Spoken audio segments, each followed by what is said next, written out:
शङ्करं शङ्कराचार्यं केशवं बादरायणं सूत्रभाष्यकृतौ वन्दे भगवन्तौ पुनः पुनः ईश्वरो गुरुरात्मेति मूर्तिभेदविभागिने व्योमवद्व्याप्तदेहाय दक्षिणामूर्तये नमः। गुकारस्त्वन्धकारो वै ऋकारस्त्वन्निवर्तकः अन्धकारनिरोधित्वात् गुरुरित्यभिधीयते। सदाशिवसमारम्भां शङ्कराचार्यमध्यमाम् अस्मदाचार्यपर्यन्तां वन्दे गुरुपरम्पराम्। ॐ सहना भवतु सहनौ भुनक्तु सह वीर्यङ्करवावहै तेजस्विनावधीतमस्तु मा विद्विषावहै। ॐ शान्ति शान्ति शान्तिः। So we will continue on with the rest of the verses. I think that we should be able to take all the remaining verses today itself, and with that the Gyanankusham text would be complete. I think, I'm pretty sure, the way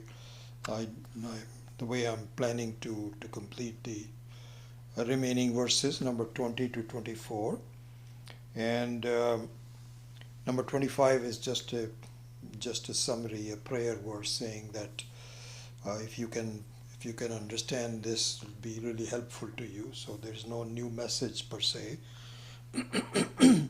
So anyway, I think that we should be able to do 20 to 24, and with that I don't think we need to have another class. So then this would be the last class on the Tuesday night time slot, and after that we will begin hopefully the new program on Saturday, July 9th for the Saturday classes, and the following Tuesday, which will be July 12th, for the Tuesday night class. So you have like a long break between now and July 12th. That's I think what we should do. Okay.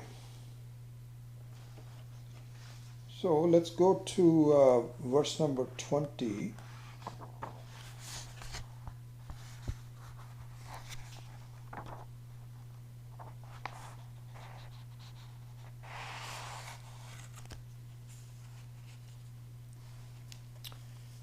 So I won't read all the Hindi and the translation and so on. I'll just give you a summary of verses.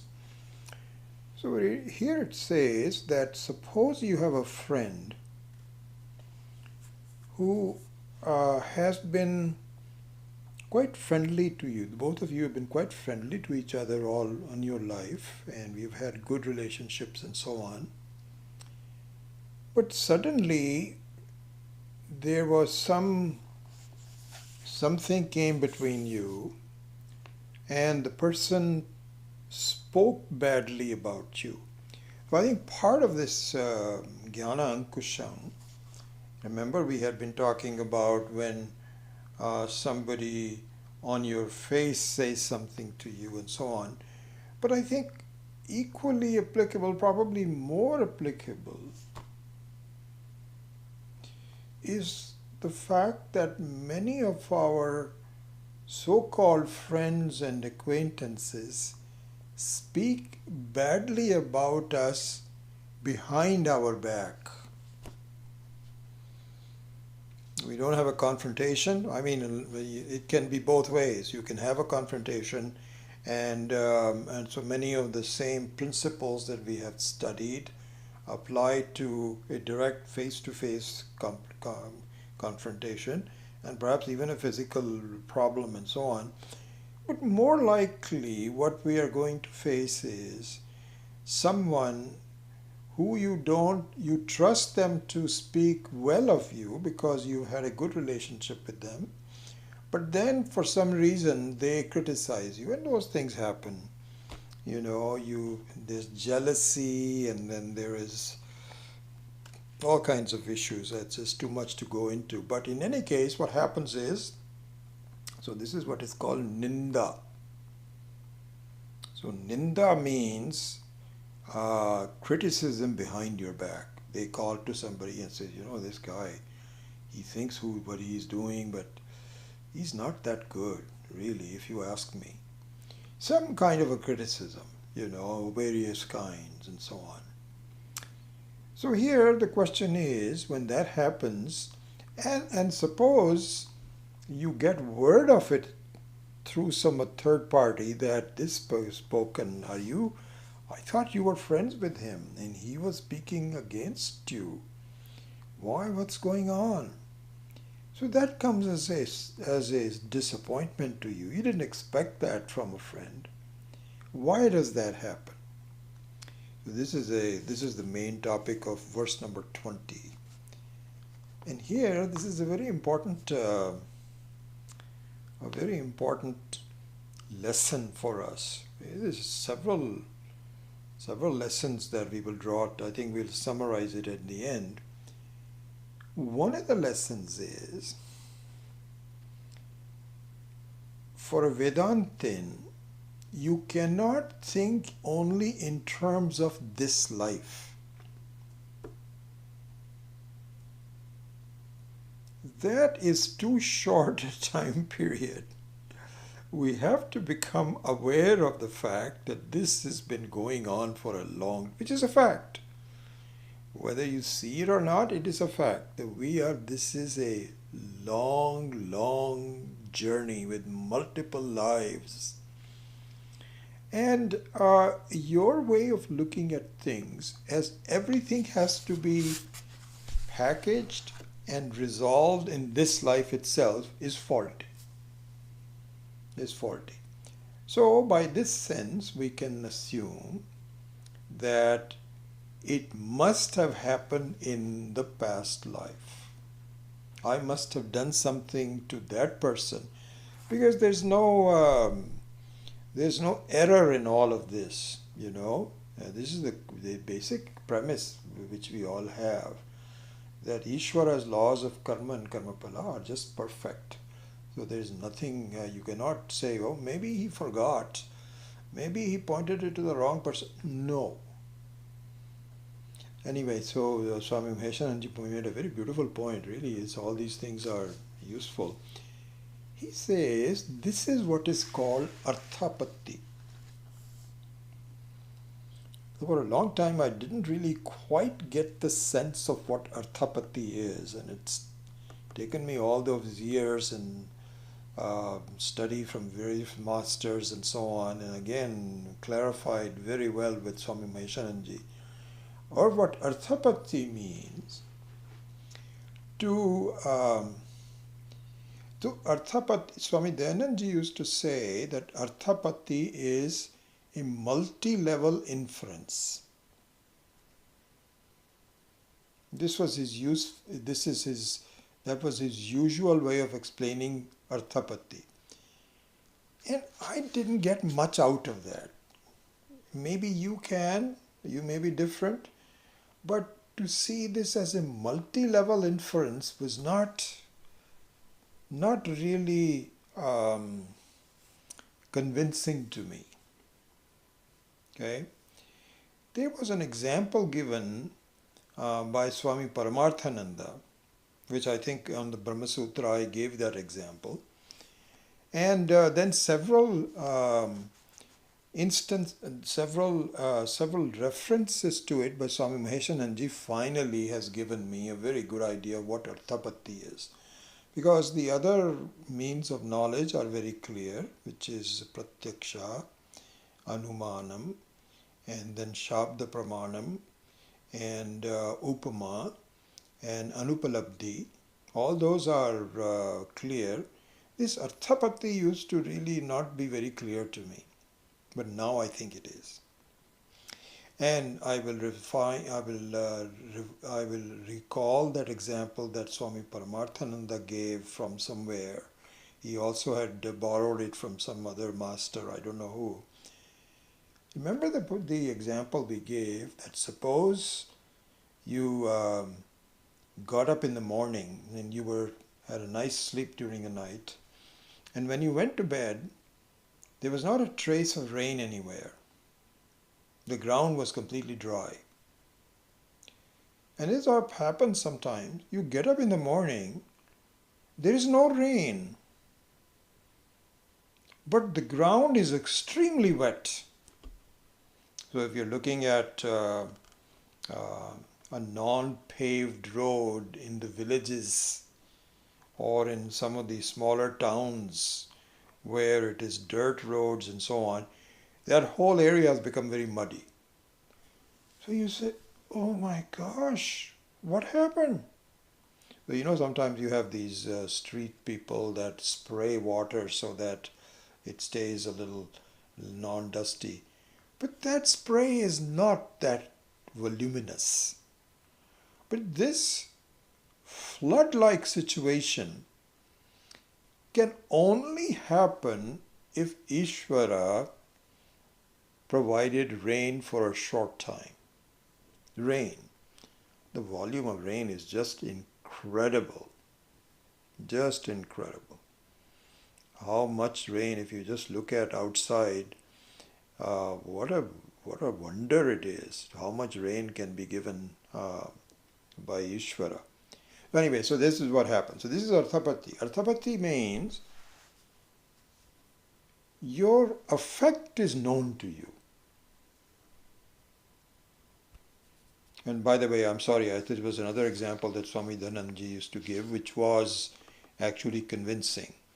And that was that there is a priest in the local temple, and the person doesn't eat the whole day. You ask him, sir, why don't you have your lunch and so on? He says, no, I don't eat much.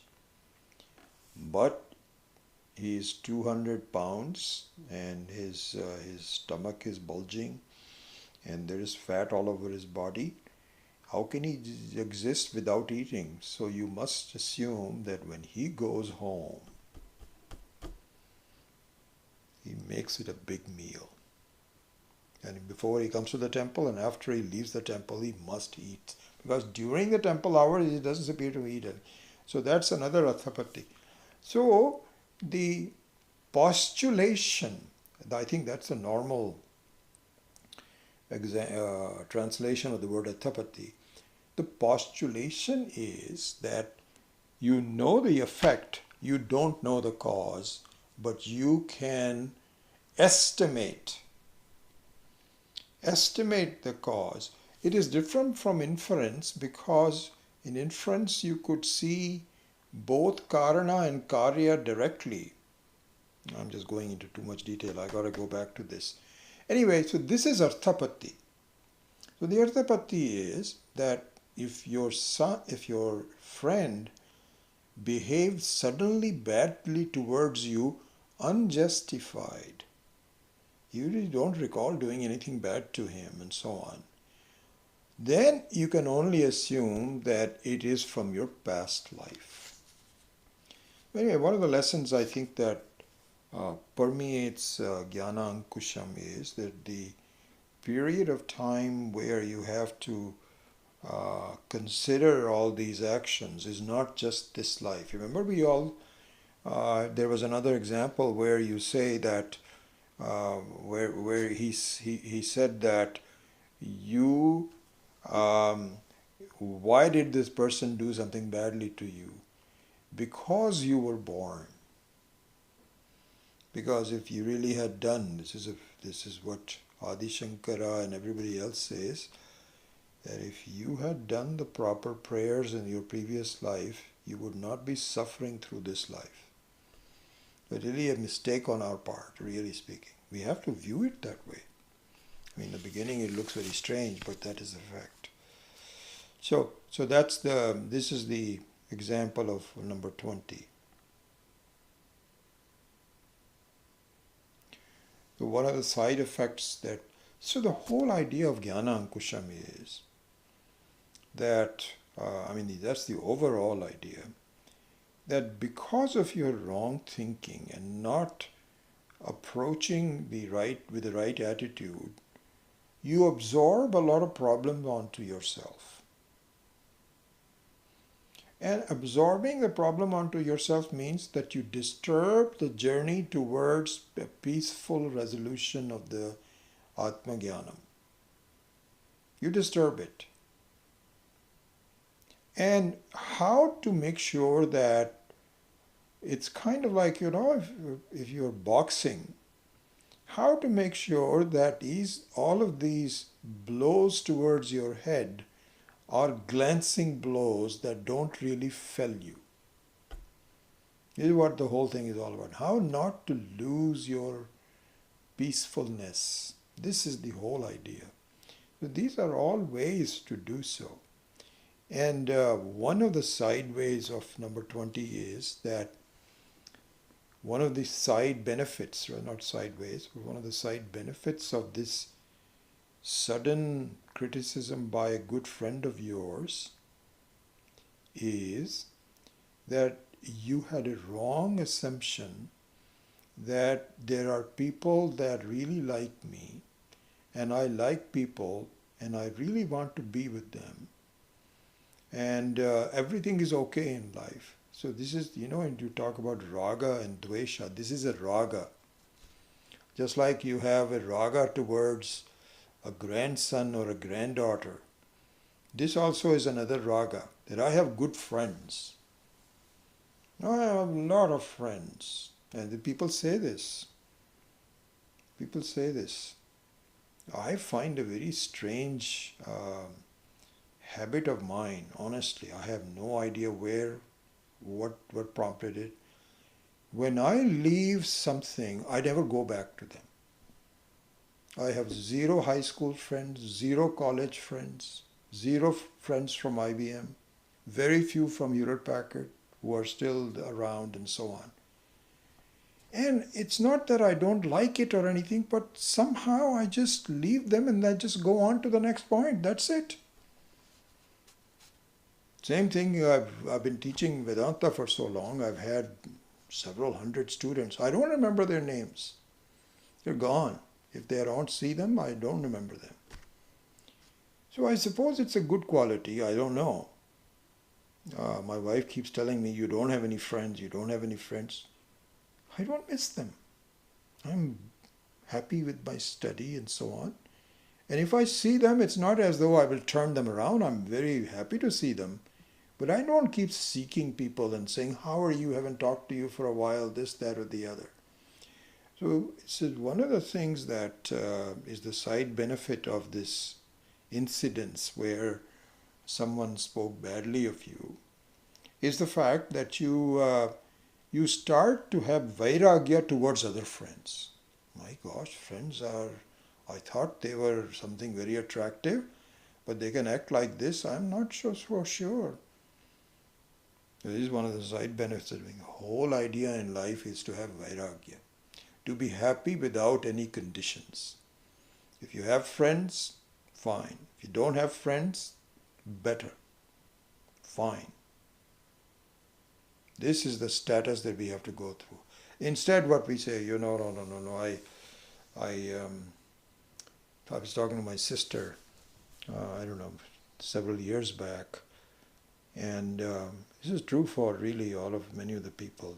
And so she was saying, my husband and I are going to Egypt. We have not seen Egypt yet. Have you seen Egypt? She was asking me. So I said, no. I have seen very few countries. And I have no desire to go to all of these countries. So she says, so I was just sort of wondering. I says, why are you going to Egypt? She says, there's something to do, and we are sitting home and doing nothing. We are retired now. I think we might as well go and see this. So I was thinking, oh my gosh, your own company is not very pleasant because you have not really put the work in to be just happy with yourself as you are. That's the problem. And so whenever you are alone, you feel lonely. Being alone and loneliness are two completely different things altogether. And I see this everywhere. All the friends are making, as soon as they come back from one trip, they are already, while in the middle of the trip, they are making next plans for doing that. And so you have, this is all due to raga dvesha. And, how is it going to help in your life? Time is passing, there's nothing, anyway.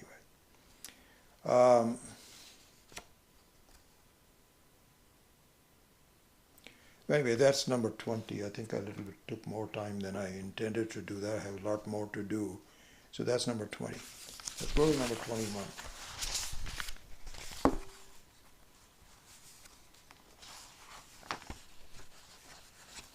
So number 21 has to do with the fact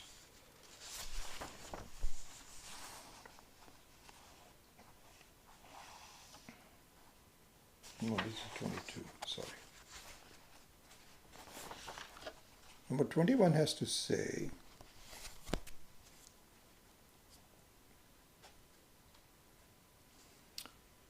that if someone gives me the opportunity to be rattled, if somebody rattles me, upsets me, it is an opportunity for me to exercise my forgiveness. And we have talked about this even before in other different forms of Gyanankusham. But there is one aspect of that which this particular Gyanankusham is pointing out. What it is? What is it? It says that by upsetting me, someone has given me the opportunity to display my forgiveness. Kshama. So kshama means forgiveness. And before we go more explaining that, the kshama should not be done under two circumstances. And we also had touched on this in tangentially in the some of the previous shlokas. Two things to bring out. Kshama should not be done if you have to really use force about it and you feel badly.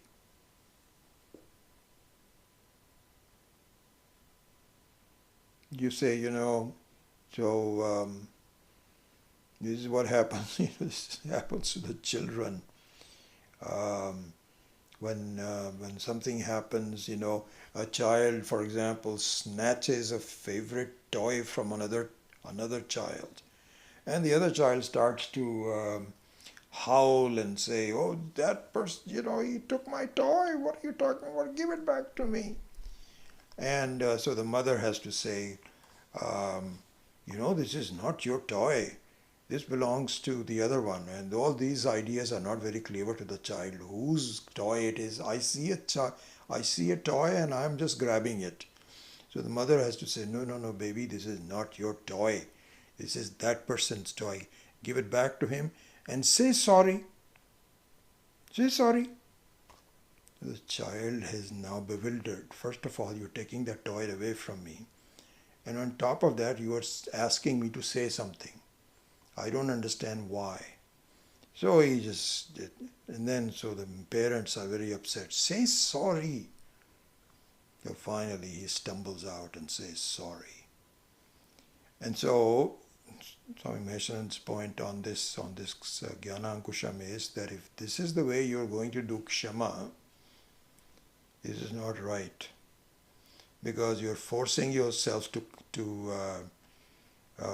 do forgiveness, and you keep it inside. Remember, we had taken one of the examples where you are storing the resentment inside, which really makes your body sick.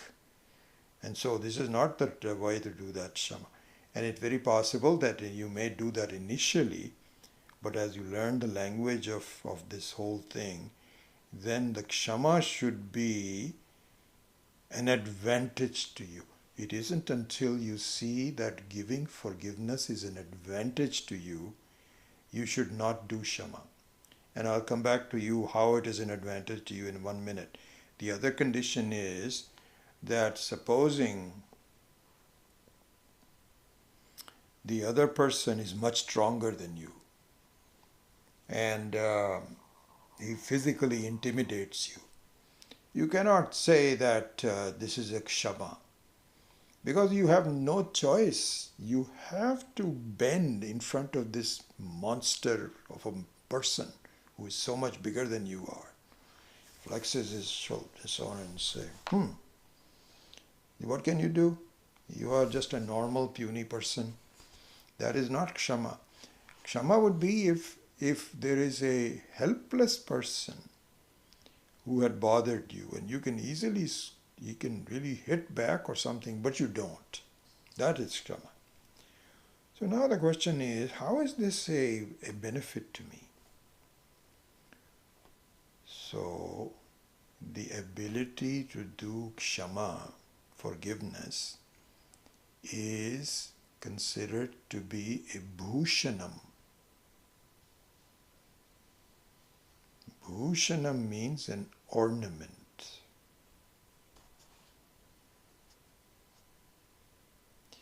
And an ornament is something that cannot be left hidden.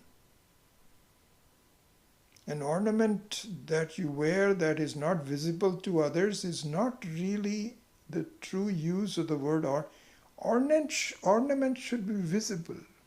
Whether you are wearing something on your ears or the neck or your ring or something where people will say, wow, this person really knows how to dress and to wear ornaments. So the Kshama is something which, if you're just sitting quietly and really nothing is bothering you, that is not Kshama. So the Kshama would be if there is an occasion where somebody or some situation bothers you and you say, you know what, it's okay. It's all right. I'm not hurt. And it happens to you just say this. There's no problem. It's okay. It happens to everybody. It's okay. No problems. Then it becomes an ornament. And other people can notice it and say, my goodness, this is a good personality. So the number 21 says, may I get some opportunity to display my bhushanam, my ornaments. And the displaying of that is important, because unless somebody bothers you and unless you have an opportunity to forgive, you cannot claim Kshama. You cannot say, oh yeah, I'm a very forgiving person. But something happens to you where you say, well, that was different. He really upset me. Yeah, there was no justification for him to say that. Well, so when are you going to do Kshama? Somebody drops some on your floor and you have to clean it and you say, it's okay. Are you going to do it that way? It has to be a real confrontation, a real problem, some Ninda, and then you become oblivious to it. Then you say, wow, this person he's a Shantaha, Abhushanam. This is the ornament. So that's the central point of number 21.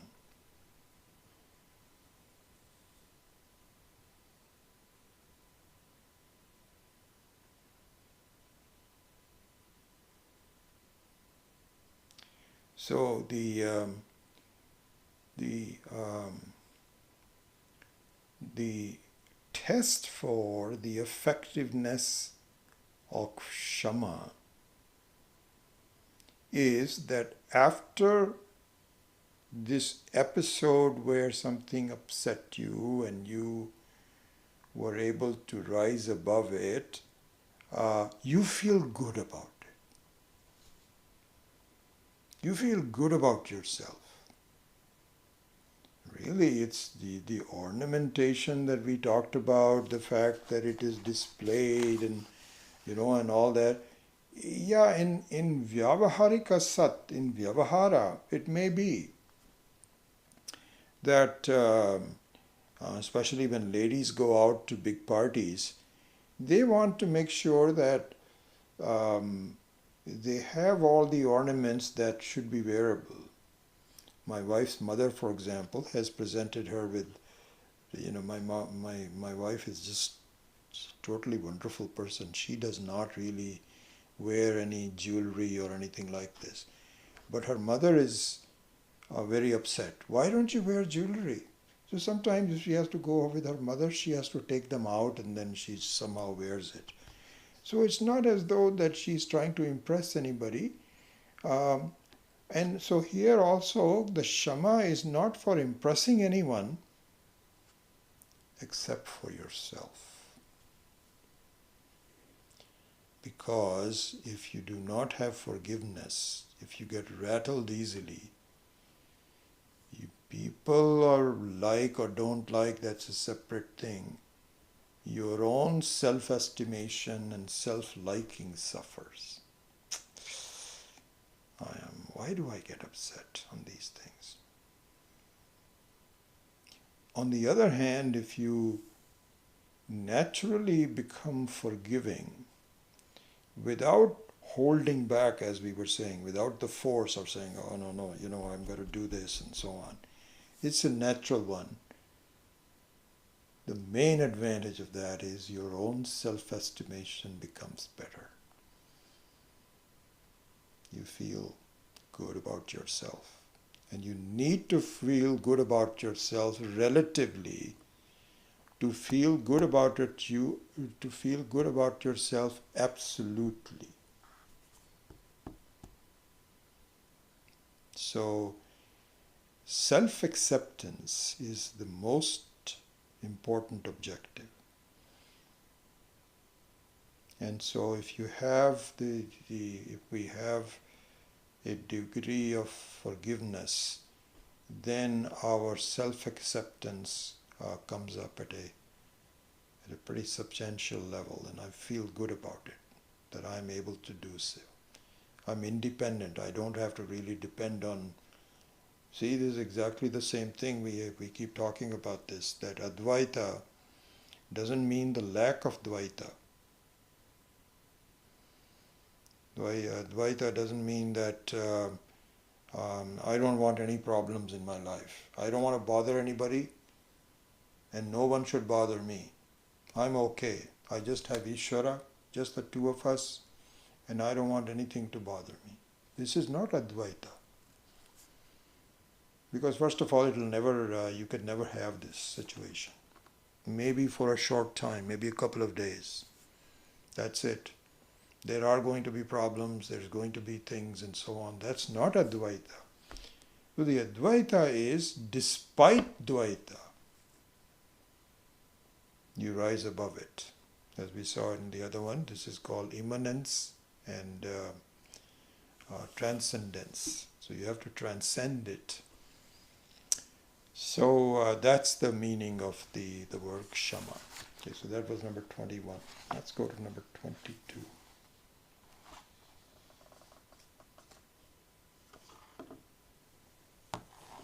See the time better by putting it here. Okay.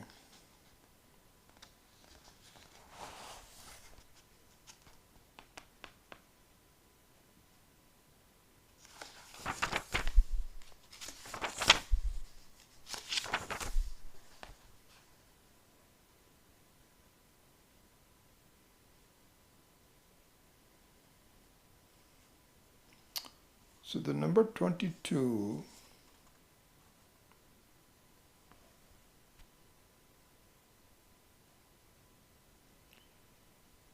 has to do with the fact that if someone misbehaves with me, chances are they are violating their dharma. So this particular verse is a focus on the word dharma. And what is dharma? What is swadharma? What's one's own dharma? So there's quite a bit of commentary on that. And so leave aside the type of transgression, not like a friend or anything like that, but the main emphasis is that if there was a action by one of your people, or events even, but really here people, not more than events, because the dharma is for a living person. It's not a situation, it's for a dharma means for a person. So if there was a transgression, chances are that it was a transgression about one's own dharma. And so for that, the person will probably have to pay for it in some form or the other. Any transgression of dharma means that it turns into either papa or punya, one or the other. It has to have a result. And so the poor person will accumulate some effects for violating the dharma. So it is very important for me to sympathize with the person, really. And this is all mental sympathization. You don't have to go out and say, I am so sorry. You can do that if you want to. And certain circumstances, it will be okay. You'll say, I'm very sorry that I put you in a situation where you were critical of me. I hope that I didn't upset you. And so my best wishes to you. So you can say that. Internally, that's a good attitude to have. That poor guy had to suffer because of me and had to violate a dharma, and for which that person will have to pay. And my best wishes that those effects on that would be minimal. So that's the thing. So now the question is, what does dharma mean? And in particular, what is swadharma? Because in the Bhagavad Gita also, this word comes a few times, and there is this concept is discussed called Swadharma. There is a verse which says, Swadharmamapi chavekshya. Another one which says, Swadharme nidhanam shreyaha paradharmo bhayavaha. So in the second verse it says, there is comfort in doing action within your own dharma, and there is great fear, bhayavaha. There is fear in doing actions on somebody else's swadharma, paradharma. So what is this whole thing? So this is where the Vedic Shastra becomes important.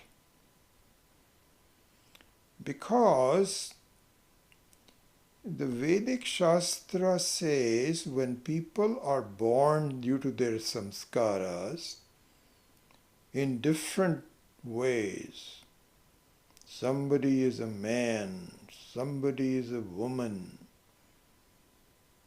somebody is an Indian, somebody is an American, someone is poor, someone is rich, somebody is born in a educated family, someone is born in not an educated family. And then you have various stations in life, various ashramas in life. So that's varna, brahmana, etc. But then you have the ashramas, as you know very well, which would be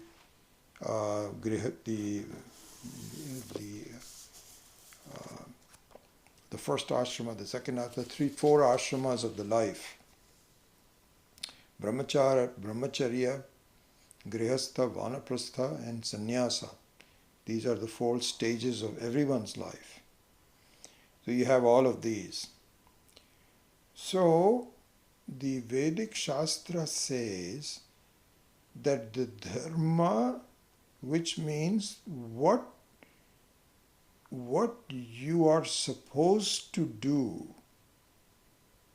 is dharma. This is my dharma. This is what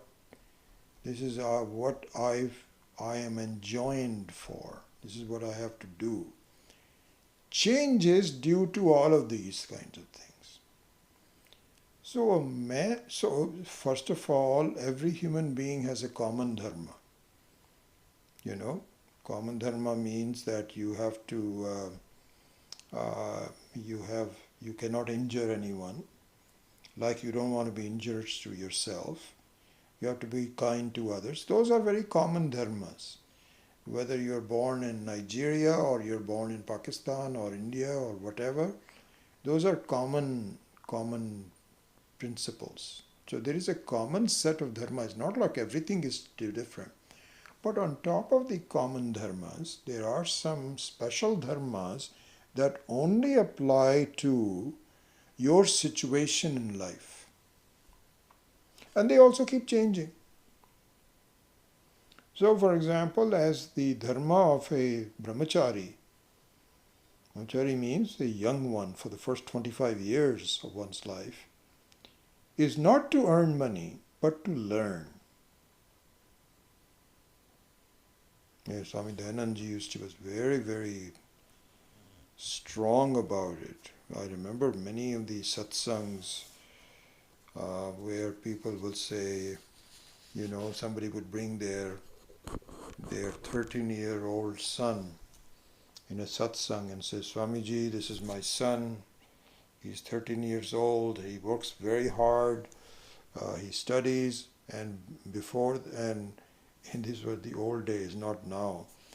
That before he goes to school, he has a job of distributing newspapers to the neighborhood. I'm very proud of him. So wonderful. And he spends an hour doing that. Then he has to do this. Then he goes to school. And then, you know, they have jobs. Swamiji would not openly criticize anyone for doing that, but he made it very clear this is a wrong thing to do. You know, because the situation is that the children are taught, you know, you have to really work, you have to earn the money, get used to it from the very beginning, all of those kinds of things. Wrong. We will support you until you're out of college, or near about, depends on what the situation is. And your job is to learn and study and excel. My job is to support you. So this is the brahmachari's dharma. Then the grihastha dharma is totally different. When the person gets married and has a griha, has a house, then having friends and inviting them and joining them at picnics and so on, having children and supporting, that becomes the main dharma. Then after vanaprastha, then loosening your relationships and just being on your own and preparing for sannyasa, doing more study and lessening of all of these activities is your dharma. So all the dharmas are different for everyone. So this is what Bhagavad Gita says. When he says Swadharmamapi chavekshya, Javeksha means that you have to carefully think about what I am supposed to do in this particular situation. And that's what you should do. And so earning money when you are 13 years old is paradharma bhayavaha, not the right thing to do. That is somebody else's dharma. When you become maybe 19 years of age, and if you've already done well in school, and if you wanted to pick up a small job, I can consider that. But that young age to get up early in the morning and distribute newspapers is paradharma, not your dharma. And that happens all the time when we have, I wish I was doing that. Okay, well maybe you should do that, but have you considered what the repercussions are?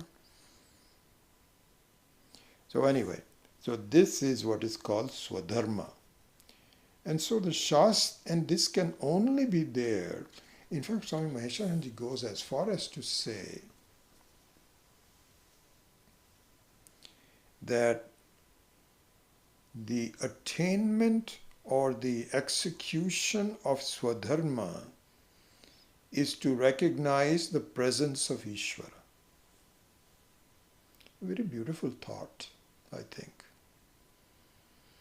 Because all the multiplicity and the diversity of Ishvara has been very carefully designed with various stages of one's life, the various varnas where I'm born, my personality and all of that.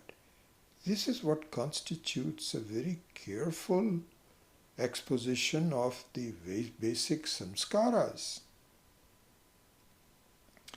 And so it's like, somebody who says, okay, we've got a job to do in everyone, but here's what your duties are. Your duty is to do this, and your duty is to that. Is that okay? All right, everybody agree? This is a team effort. This is what the whole life should be. And it is. But we have to know what those duties are. And then you cannot suddenly say, this is I don't like this. I mean, you can say that and request Ishvara to change your dharma, that normally will not be done. But otherwise, you cannot change oars in the middle and say, I want to be in that boat. I don't like this boat. Hey, you're just creating chaos for yourself, and the question is why? Why do you want to make a change? Just stay with it is. So even though this particular transgression that we were talking about, that the person had to violate his Swadharma was just one of the things, but this gave an opportunity for Swamiji to explain what Swadharma means and what the advantages there are for us to follow Swadharma. Beautiful discussion, absolutely. So he says, we consider Dharma as Paramatma Rupa. Because these are instructions by the boss that here's what I want you to do this. This is best, you are best suited for this. You are born for that situation. And so that is really the Dharma. And of course it has some options. You have the Nitya Naimittika Karma, and then you have Kamya Karma. And there's also something superior and something inferior. So this is all part of the Dharma. This is the last verse that Gita finishes, as we talked about in members, Upakrama Upasamhara, on this Saturday morning class when we analyze the Bhagavad Gita. So there, the Upasamhara, the last line of the teaching is Sarvadharman parityajya mamekam sharanam vraja aham tva sarva papebhya mokshayishyami ma shachaha. So there it says Sarvadharman. And so here Adi Shankara's commentary also says, he says Dharmans means Karman. So the Dharma means the very Karya of the Dharma. The Karana is Dharma. Karya is Karma. So the Karma also has some variations, some superior, some inferior. The inferior one is Kamya Karma. So Kamya Karma means desire-prompted actions. See, look at the inferiority of it. The inferiority is that you ask for something and you are granted, and the results of that are very short-lived. Very short-lived, relatively speaking. Some may be longer-lived, but they all are generally very short-lived. That your desire is fulfilled, you feel good about it, but then there is karma phala nasha. Why now? Because the next day you say, okay, now I want something else. Hey, why don't you stop asking? No, because then I'm not very happy. I have to have various desires. This is exactly what happens when you go, okay, now I want to go there. After going to Africa, then you come back and he says, but I have not gone to Machu Picchu. Okay, all right, you go to Machu Picchu. Machu Picchu or whatever that's called. Then you say, but I haven't been to this such a place. You more desires. Okay, fine, do it. This is called Kamya Karma. And then you have the superior karma, which is Nitya Naimittika Karma. And Nitya Naimittika Karma has the beauty. You are not looking for specific results. You just do it. And in doing so, you feel good about yourself.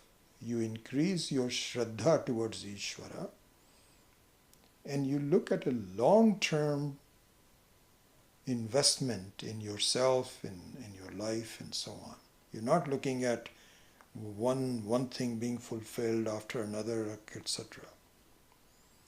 So these are the superior aspects of dharma or karma. So all this network of Swadharma consists of various karmas within those dharmas. And so if we do that, if we fulfill those, I am fulfilling the roadmap that Ishvara has for me. Anyway, this was the discussion about Swadharma and so on. But there, to go back to the verse number 22, it was to say, sorry, you had to transgress your Swadharma to criticize me, and I'm sorry about that. And I wish that any results of that transgression will not be very harsh on you. My best wishes to you. And then he says, Swami Maheshananji says, that so you say, what happens if I don't do it? I don't feel like forgiving anybody and so on. What will happen is that you will be indebted for a long time. You're indebted for a long time because you have resolved not to forgive that person. So the debt is really hanging over your head. Because the normal course was that somebody has wronged because of you, and so they are going to suffer. You need to give them some good wishes, either orally or mentally. And so if you don't do that, it's just going to hang over your head as a debt. So that's the issue with that. All right, let's move on to number 23.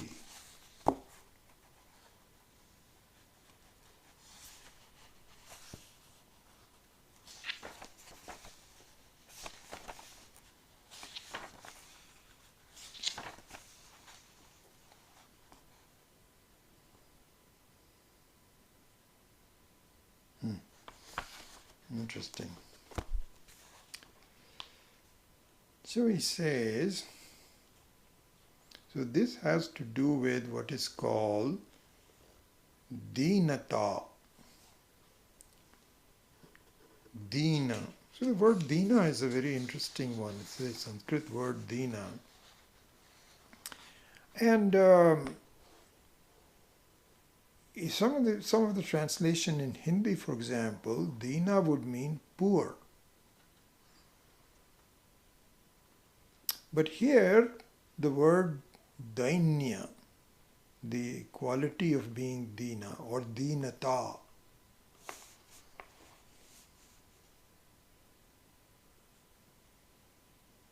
So, for example, the original Sanskrit verse here, it says, Satata sulabha dainye nissukhe jivaloke yadi mama parivatan pratitimapnoti kaschit parivartuhu yasteshtam. Anyway, I won't read it then. So dainyam and deenata is the key aspect of this particular verse. So what it means is the following. He says that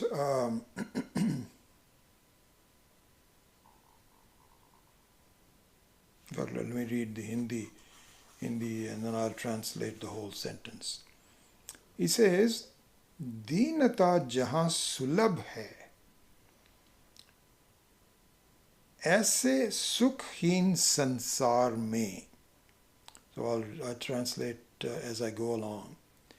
He says, in this experiential life, which is generally devoid of happiness,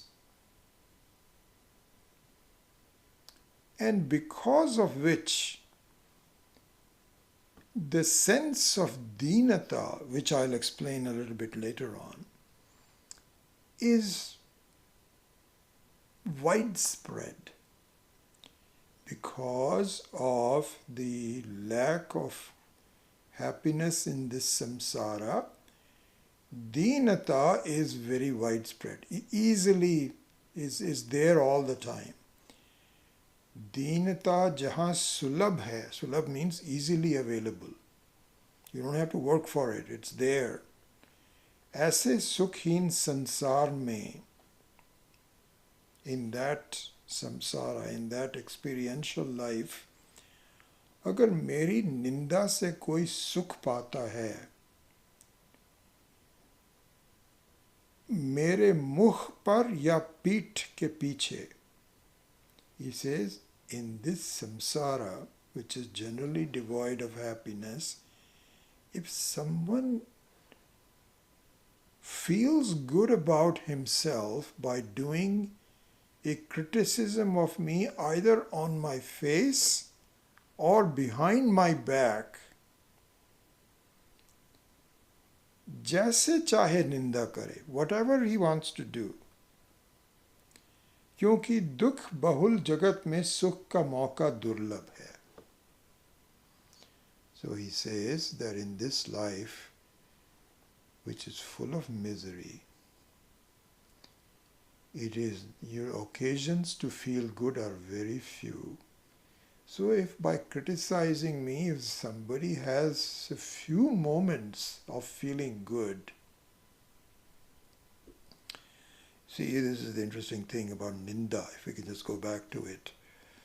Because, actually, you know what? Ninda is going to be addressed directly in the next verse, so I won't really go into that explanation. So I'll go back to this. He says that because the life is full of misery, if someone has some good moments by criticizing me, let him have it. Let him have it. That's good.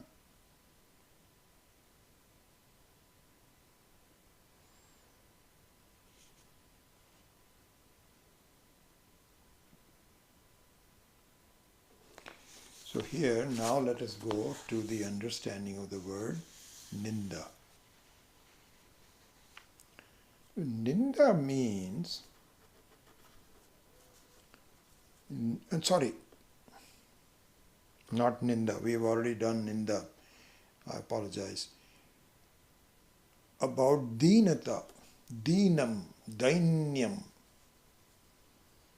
So here, Swami Maheshananji says specifically that the Gyanankusham author has specifically chosen the word Deenata instead of Dukkham for a very interesting reason, and Swami Maheshananji brings that out. So Dukkham means general misery. Very, very nice way to explain this. He says, here's the difference between Dukkham and Dainyam. Okay? Dainyam means a sense of helplessness. So here the word Deenam is not just poor, but feeling helpless. So, Swami Maheshanji gives a great example. He says, look, supposing you are going somewhere, long journey, and during that journey you have to go through some troubles. As it usually happens, if you're changing planes, you might miss the plane, your booking agent didn't give you the connections. There's all kinds of problems and so on. And so one can tolerate problems if you knew exactly where you're going to go. You have to reach certain time, and if there's some problems, you say, you know what, I'll tolerate it. It's okay. Dainyam means you are not sure what the way is and where you are even going. There the sense of worry must be enormous. I mean, Lisa, you look at this, supposing you have you've been torn from your country and you are becoming a refugee. Your life is now uprooted. You knew where you were working, and now all of a sudden you have become a vagabond. And yes, there are some people who are helping you, some neighbors, this, that, or the other. But imagine the uncertainty and the helplessness that comes with it. You don't know exactly where I'm going to be, whether I am going to get there or not. And even if I get there, what my life would be. Imagine that. It is not like a very particular journey. So, here it is said that for a religious person, life becomes much more helpful. You have a certain faith in God, certain Shraddha in the Ishvara. And yes, there are difficulties in your life, but you have expected it, and you're saying after this is over, I'm going to be okay. So that's one thing. But suppose in one's life, which is the usual case, you have not invested your time in looking into what God is, what is the situation, what is my relationship. Leave aside having a faith. You have not even looked into it and so on. And then you get into problems in life. That is what is called deenata. Because you are helpless. You have no support system that says, I will get there one of these days. And the feeling of helplessness comes in when things that you expected and what you were thinking of and so on go completely awry. Swami Mahesananji gives a very good example. He says there was a disciple of mine, a couple who had a son, and they educated the son, and they paid for his education, and he went to America. He became a doctor, and pretty soon the visits became less and less, and as the parents were growing old, the mother called her son and said, "Your father, I think, is on his last life, and you are the only son." He was the only son, and we want you to come and do the Antyeshti. Antyeshti means all the ending samskaras of the person. And especially if you're a son, then it is important that the son be there to do all of that. So his son replied, "Well, I'm very busy at the moment, so I don't know if I can get there, and I cannot take any time off. And I know my father is not well, but let's do this. If I don't get there, you do all the ceremony, and then just send me the bill, and I will make sure that I'll pay for it." So the mother said, this was a very shock to me, that, I feel very helpless, that all my life I brought up a son, and he is now saying this to me. And because of that shock, she herself really started feeling sick and so on and so forth. And so then her wife's, his mother's brother called this guy, and he said, "Your mother is in the hospital, and she's also in a very bad shape. You didn't come for your father, you should come for your mother." And he said, "I'm sorry, I don't have the time. And by the way, just send me all the bills and I'll be happy to pay for you." And he never reached, both mom and dad died. So this is where you have no shraddha towards what should be done, and you lead your life based on money and whatever else. This is called dhinata. Dhinata means you are rudderless. You don't have any firm ideas on what should be done. Most of us are not like that, I hope. But anyway, that's what he's talking about.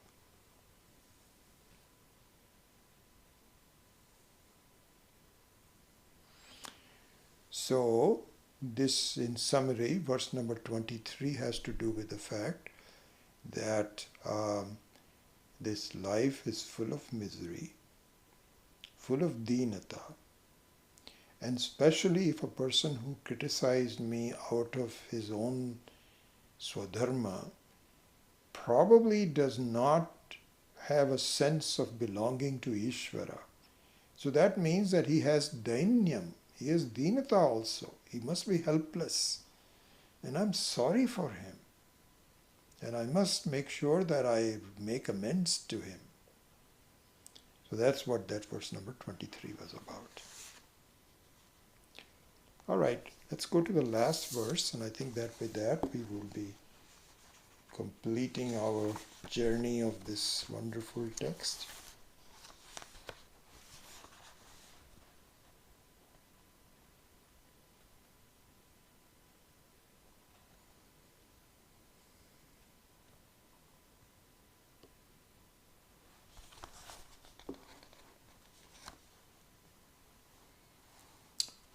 So this particular verse, I won't go into the stories and so on and so forth, but as I was giving you a preview of that, is focused on what is called Ninda. So Ninda means, in Sanskritam, dosha bhavana. Dosha bhavana means that finding fault. Ninda means finding fault. And so this can take in a couple of different ways. One is, even if there is a guna, you find fault in that. If somebody has some good quality, you put it down in some way or the other. I also think this is also called asuya in Bhagavad Gita. I remember reading about this recently. It's called asuya. I'm not 100% sure, but I think it is called asuya. So what asuya, or certainly this aspect of ninda, is that, so there are two things. One is, you actually do see a real defect in someone. The other one is, you don't see a defect, you actually see a quality. And you actually do a criticism even though that quality is there. You know, supposing you, one thing you can see is that, in so many different examples of this, where you say, someone gave a donation. And instead of having a sense that that was wonderful, I'm very happy to get it. Supposing the donation was less than what you expected. And then if you say, my goodness, he's such a rich person and he only gave this much. What a miserly person he is. Hey, compared to many of the others that didn't give you a pie, he gave some kind of a donation, you should thank the person.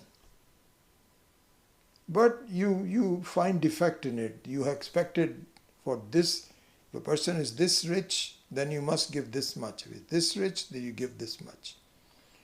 Instead of surprised by saying some people who are not very rich really gave an exorbitant sum, you said, my God, what heart. But if somebody does not give you a good donation, then there's no reason for you to have this ninda, because they did give you something. So this is one kind of dosha. Ninda, dosha bhavana. The other kind of dosha bhavana is where you do take a dosha and you expand it. You make a mountain of a molehill. That guy, I tell you, he insults everybody, he doesn't know how to talk, all kinds of things you expanded. All he did was something very simple. All right, let's go on to, we're running short of time. So the question is, what is the defect of ninda and how does that affect you? This is something that I think we can learn a lot from. How it affects, Swamiji says, is that the moment you do ninda, it leaves some truth in your own mind. You have some satyantvam. It leaves a mark on you. It's as though you enjoyed doing the ninda.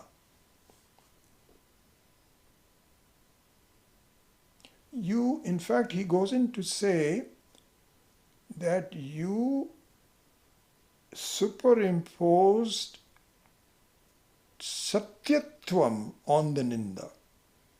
You took it very seriously, isn't it? Supposing you are gathering some funds and you have enough funds. You don't have to really worry about it. This is what happens when you first start doing, I remember Aim for Seva, you were very anxious. I hope that we can get some money, and every little donation was important. Then after a while, when you found that, yes, I think we'll be okay, we'll be supporting it, then if somebody gives less or more, you don't think much about it. You just keep on counting and you don't keep a store. Oh, that person gave that much. You don't do that. You just, there's no satyatvam to it. So the moment you do Ninda, you actually imposed a certain truthfulness to it which stays with you. This is the problem with Ninda. And I'll end with a very beautiful story that Swamiji gave. And that will be the last thing about the problem with Ninda, is that there was a Raja who did something really bad. And he just admitted it. He went to a Mahatma and said, Mahatma Ji, I am so sorry. I have done something really bad. This is going to create a lot of papa for me. Can you find a way for me to get rid of all the papa? So he said, yes, I can. So he says, how is it? So he says, here's what you do. You have a machinery where you broadcast your thoughts and your actions and so on, don't you? You can advertise according to in your own kingdom. He says, yes, yeah. We have lots of ways to promote this. So he says, admit your fault to everyone and say, I am so sorry I did this, and I am please forgive me. Just do this and just do it repeatedly so that everybody in your own kingdom will know about it. So the Raja said, okay, but so what? What will happen? He says, here's what will happen. Everyone in your kingdom will do Ninda on you. And when they do Ninda to you, they will take away some of your papam onto themselves. And if there are enough people that do this, and it looks like there should be enough people because this is a big transgression that you did, and everybody is going to be very critical of you, so just make sure that you broadcast it. Then after a while, I think your papa will be all gone. So he said, so Mahatma Ji, thank you so much. This is a very good advice. So he proceeded to broadcast his problem and so on. So after a while, when everything was all quiet, he went back to the Mahatma and said, sir, can you tell me if my papa is all gone? He said, almost. One person did not do Ninda to you.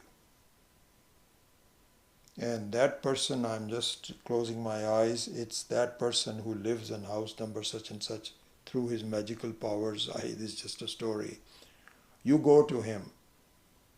So he went to that person. He said, sir, didn't you hear about all my transgression? He says, yes, I heard that. So he says, how come you're not criticizing me? He says, I don't criticize anyone. Because criticism is a papa. Why should I take your papa onto myself? That is your problem. You have to suffer through it. So I am not going to be critical to you. You are what you are. I accept you. This is the story. So the Raja came back and they had to pay some small price for the transgression. So this is the story about the Ninda of number 24. So anyway, I think we are pretty much done with this interesting short episode of Gyanankusham. And we can now, we should just quickly summarize. So basically it says that if you fail to forgive and you have not the ability to bear, you are taking unnecessary burden on obstructing your own peace of mind. So this is the, as I had been saying earlier on, this is not for a common person, but for a Vedantic Jnani. If you know Praptasya Prapti is my goal, then you should not do anything to delay your peaceful mind. Do not be childish and take reactions to responses to things and so on, not because others, but it will do harm to yourself. So this is what is called ajnanam, not knowing what it does. And so the ankusham is the jnana ankusham. We have the knowledge to say how you can avoid doing this, and as a result glide onto this path of moksha much more peacefully and much more rapidly. So that is the message of Gyanankusham. I enjoyed discussing that with you, which also really helps me in my own thoughts. So I appreciate your patience in listening to all of these classes. And with that, our short course is over.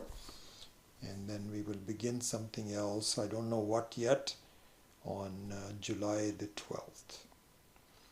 Om Asato Ma Satgamaya Tamaso Ma Jyotirgamaya Mrityor Ma Amritam Gamaya Om Purnamadav Purnamidam Purnat Purnamudachyate Purnasya Purnamadaya Purnameva Vashishyate Om Shanti Shanti Shanti Harihi Om Shri Gurubhyo Namaha Harihi Om.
Yeah, no, when you think about this text and the various instructions and the examples, this is an example of vairagya. And this is what the application of vairagya is. So vairagya means gaining independence from the world. That's what it is. And it's a very important lesson. And as Swami Chinmayananda used to say, that was so very wonderful. He says, it's like a bird that needs two wings to fly. You cannot have a bird with only one wing. And Ishvara has made it like this. And both viveka and vairagya are necessary. So, viveka alone is dry and meaningless. Atma, Anatma, Viveka. You can talk to somebody. He says, "What are you studying these days?" oh, I'm studying Atma and Atma Viveka. Okay, and what does that mean? Okay, Atma is solid and unmoving, and Anatma is always moving, and this is the difference between them. Okay, so what did that do for you? So Viveka, in order for the Viveka to fructify in your life, it must be accompanied by Vairagya. You must be able to see that because of this Viveka, because of the Praptasya Prapti and so on, I can give up my dependence on things on life and I feel happier about it. Because my previous thing was that I must acquire things and I must be busy and I must be doing this and so on and so forth. That was the premise of my life. But this is just the opposite. That if you understand the very presence of Ishvara as your own self, you don't need anything else. So the Viveka comes from knowing the presence of Ishvara in your life. But if you fritter it away by not translating that into some Vairagya, it becomes dry and brittle and breaks away. So this is an example of Vairagya. It's in the form of Ankusham and Gyanam and so on and so forth, but that's what it really all means. So yes, it's good that we had an opportunity to go into some details about that. And good. All right. We will see you after quite a while. So enjoy your time off and all good wishes to you.